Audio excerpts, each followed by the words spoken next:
We have Mr. Neema who sent in a query through email. This mail comes from Itanagar. He says that I'm planning to construct a 3 to 4 story house in Arunachal Pradesh. The cost of construction is around 70 lakh rupees. How much loan amount am I eligible for? Okay, so firstly...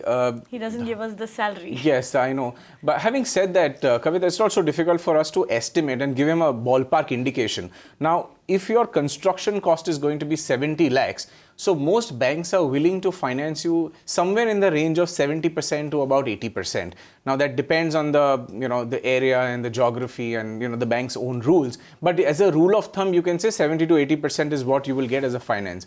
Which means you need to obviously make sure that 20 to 30% of this money, which is somewhere in the range of 15 to 20, 21 lakhs, is something that's available with you, which you will have to put in as your own contribution, and then they will be happy to fund your construction project. That's not a problem at all. So you can use that as a ballpark. Now, how much is the installment that's going to be there? Again, this loan then pretty much works like a standard home loan, whereby you will have a 15 or 20 year tenure. Rule of thumb will say that for 1 lakh, your EMI will be somewhere in the range of about 1,000 rupees. So which means if your loan is going to be 50 lakhs for this property, your EMI is going to be somewhere in the range of about 50,000, 55,000, which means your income will have to be somewhere in the range of 90 to 100,000 at the bare minimum. So that way you can just work backwards and see if this all calculation and mathematics works. Still to simplify it further, Kartik, if you could just give Mr. Neema a sense, how much percentage of your salary should actually be your home loan? Or how many times of your salary are banks willing to lend to you? That is one. Right. And secondly, how much of your salary should you be willing to pay as EMI?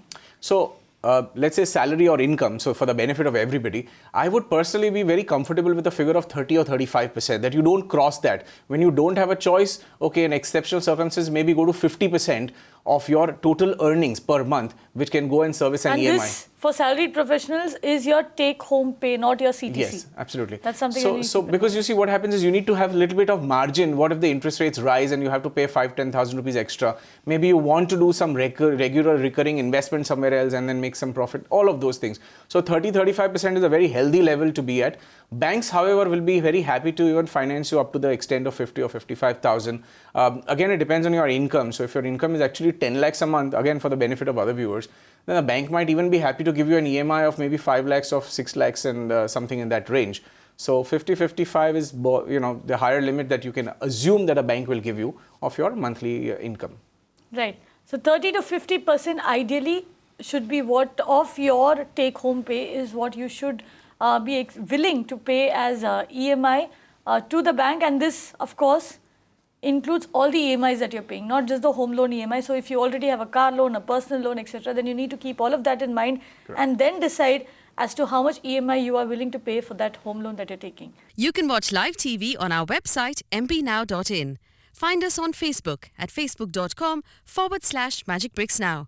And don't forget to click the like button. You can also follow us on Twitter at magicbricksnow.